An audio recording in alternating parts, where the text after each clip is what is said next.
invitation, and thank you all for allowing some time for me to speak.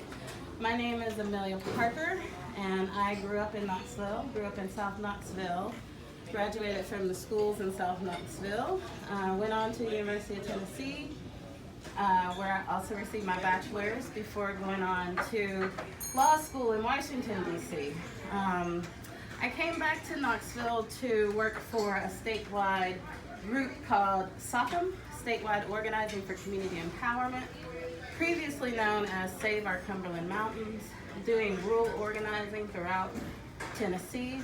I worked there for a little over 4 years before joining an organization as executive director called Peace Brigades International, USA. And at Peace Brigades, I actually, by the time I took on that job, I had developed a bit of a reputation of working well with budgets and working well within budget constraints. And so I took my current job knowing that we had challenges. The job, my current organization, when I took the job, we were $60,000 in debt as a nonprofit organization, which is a very hard hole to dig yourself out of because we can't sell any goods for profit to get out of that debt. You got to work really hard to make it work.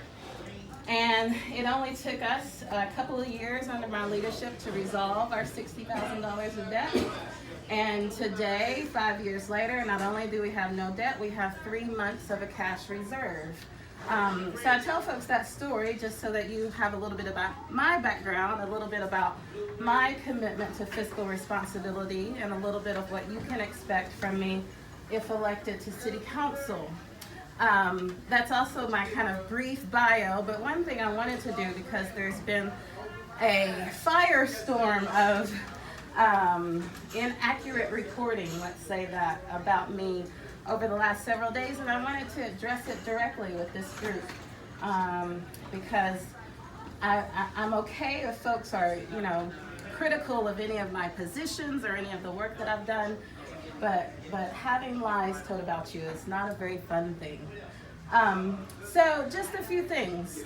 There was an article in the Knoxville Focus that claims that I went to a city council meeting and dropped the F-bomb. I did not do that.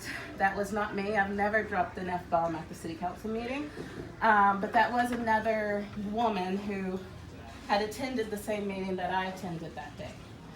So that is a falsehood that you all can help me clarify. Just as I did with you all here today, I, at the Fountain City Business and Professional Associations, stood for the pledge and recited the pledge. And that's been another rumor about me that's been going around that's not true. I'm trying to think of what else there are. There are a lot of socialism claims. I made a post on my social media a year ago, really, that said, I have a background in human rights, and I see human rights as a commitment that we globally made as a community. A lot of the human rights principles that we, helped to develop come from our own Constitution, our own Bill of Rights. And it was a commitment we made as a global community to prevent another Holocaust from happening again and to prevent any other mass atrocities. And so I'm committed to seeing us uphold human rights, both here in this country and around the world. I don't consider that socialism. And my definition of socialism, there's no way in the world as a city council person I would have any power to completely change our economic system. And it's not a plan of mine, so you don't have to worry about it. But one thing I am committed to is helping our communities grow wealth. I want to see Knoxville thriving in all parts of the city. And, as has been mentioned, we have a large population of renters. And there's a few books that I've been reading about Knoxville's history that talks about our economic development model that we've had in place for over 100 years now. And to address poverty, Knoxville has long built more and more and more housing for low-income communities. But what we need are economic development models that produce healthy and wealthy communities. And that means we need good jobs that we can, help recruit or help develop in our city. But I don't believe that we need to create more and more housing complexes that will essentially not enable people to break that cycle of poverty. Breaking that cycle of poverty is very important to me in Knoxville because, as many of you probably know, 27% of Knoxville lives in poverty, and in the Black community it's almost as high as 50%. The number is 42%, and that comes from the U.S. Census, in case anybody wants to know, because I've heard that asked before. So I just wanted to clear up a few things and give you my background of growing up here. I'm excited about what we can achieve in Knoxville, but I do think we have a lot of challenges that must be addressed directly. I'm also I have to say this because I know Pine Gap is in the room, I am quite sympathetic to the fight that you all just had. If you look at my social media when that was happening, I told the folks in my circles that it wasn't, I was not happy that the city was organizing people to come and speak out against your community, even though they didn't live in your community. I received an email asking me to come and speak out against, not against the development, but against the neighborhood. And I did not agree with that. And I also travel Hollywood Avenue, or Hollywood Road, is it? Drive to us all. Drive, okay. And I know that once the highway has changed around Paper Mill, that I'm one of the people who cut through West Knoxville going through Hollywood. And so I know that those traffic patterns have changed. I know that you had, real issues to bring up to the city, and I did not like how that situation was handled. So I just wanted to let you all know that. And I was not popular for speaking out and telling people not to go to that meeting. And if they did go, to not use the city council movement's name, which is the group that I'm connected to. So anyway, that's all I wanted to say tonight. Just wanted to clear up some rumors, hopefully introduce you all to the real me, and invite questions. Anybody have a question? Ask one thing. Go ahead, Wanda. I just want to say one thing. I just appreciate you holding up for our community because we needed it, but we didn't get it. Right. And I appreciate that. Anybody else? You got a question for Amelia? Yes, I do. Amelia, thanks for being here No. and coming to a joint like this with a bunch of hairy-eyed Republicans. I applaud you for it. Don't worry about what people print in the press.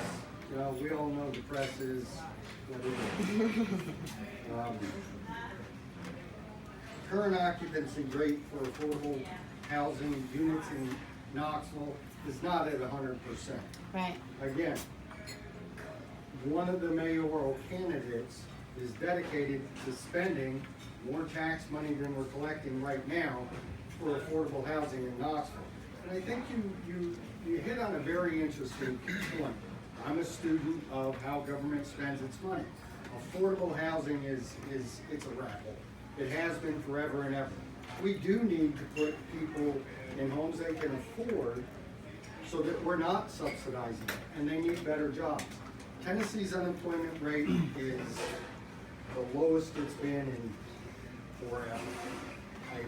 Again, I would encourage you, should you move forward, I'll make myself available to you. I'll share with you my experience. I want to see you succeed should you move forward, because then Knoxville succeeds. Don't buy in to the idea or the premise that somehow government's going to fix it. They're not. They haven't been fixing it in your lifetime. They haven't fixed it in mine. They haven't fixed it in Dan Raper's. It ain't going to get fixed until we do something different. And that doesn't mean spending more taxpayers' money on failed programs. So my question is, if you don't know what the current occupancy rate is for affordable housing in Knoxville, get that number. You might be surprised. Okay, I'll look into it. Let me, yeah, go ahead, Amelia, quickly. My question is, no.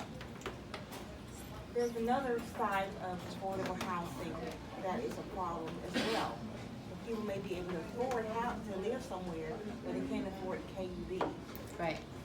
So, with that being said, what would you try to do about that? One thing I've been really happy to see over these past several months is that the community has really come together to raise concerns about KUB's fixed rate, which has increased and was they had planned to increase it again in a couple of months.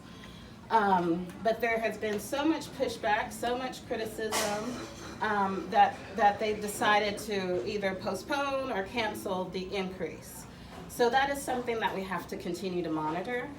And we have to keep people informed and engaged, because when citizens speak up, you know, a response can be possible. I won't say they always get a response, but a response can be possible. And we can have progress on these issues. I think also on City Council, since, the appointments to the KUB board go through the mayor's office and through City Council's final approval, we can put more pressure on KUB through that process to ensure that they're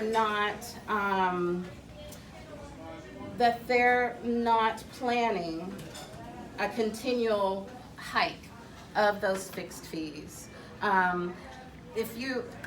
One reason why we target the fixed fees in terms of the increased rates is because it disincentivizes individuals from, trying to reduce their bill with their energy use. If your bill is going to be, $500, whether you have the air conditioning on 68 or whether you have it on 78, there's really no incentive for you to try to regulate your energy use. But if we push back on them on the fixed fee, also another reason why is because it's going to impact people differently depending on what house you live in. I just moved into a really nice house in Holston Hills. It's very energy efficient, and I keep my thermostat on 78. The house I moved from that was in Little Springs, I could never turn the thermostat up over 70, and it was a smaller house. I mean, maybe a third of the square footage, but it's an older home. It's not an efficient home, and so we've got to understand how that fixed fee impacts folks across different economic income levels, and depending on what type of house they live in. And so that's one reason I have a large concern with it, because it's really going to impact, parts of our community much greater than other parts. Let me say before we conclude that Amelia and I got to know each other a couple years ago. She was scared of me and I was scared of her, but I give her credit for standing up through now her second election, and standing in the fire. So unfortunately, I have too many friends that are running in seat C, but it's this game is what it is. But all right, we appreciate you coming. And that's what I expect from this room. Largely I wanted to come so you all could meet the real me and not what you've heard about me.